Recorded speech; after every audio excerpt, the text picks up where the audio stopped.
Itu cabaran kita. Jadi ini bagi saya kerangka yang pertama yang harus kita jelaskan. Kita kena terima kerangka ini dulu. Kerangka besar negara madani. Apa dia? Mesti pacu pertumbuhan dengan cepat. Kalau tidak kita ketinggalan. Kita lama ketinggalan. Porak-peranda bicara soal politik tak habis-habis. Maki hamun sana sini. Benci antara kau. Tuduh menuduh. Tak setuju saja terus orang ini sesat atau munafik dan sebagainya. Ataupun bodoh dan macam-macam yang kecaman.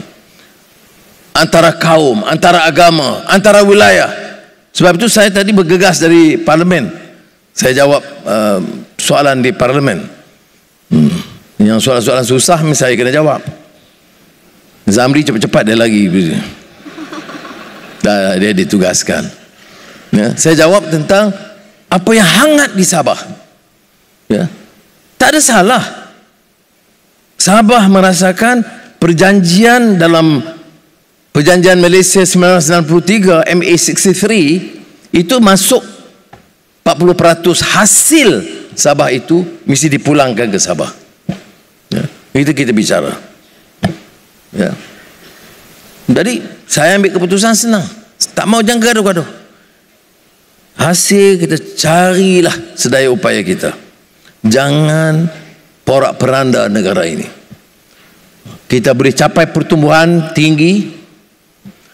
Suku tahun ketiga 5.2% pertumbuhan. Ini di negara-negara Asia Tenggara itu sukar.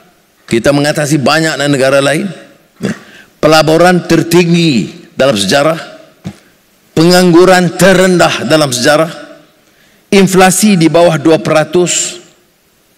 Dan kita gunakan dana itu selamatkan daripada penyakau-penyakau ini, rasuah, penyeludupan, kartel, ya, ketirisan. Dalam 2 tahun kita selamatkan berapa? 15.5 bilion ringgit.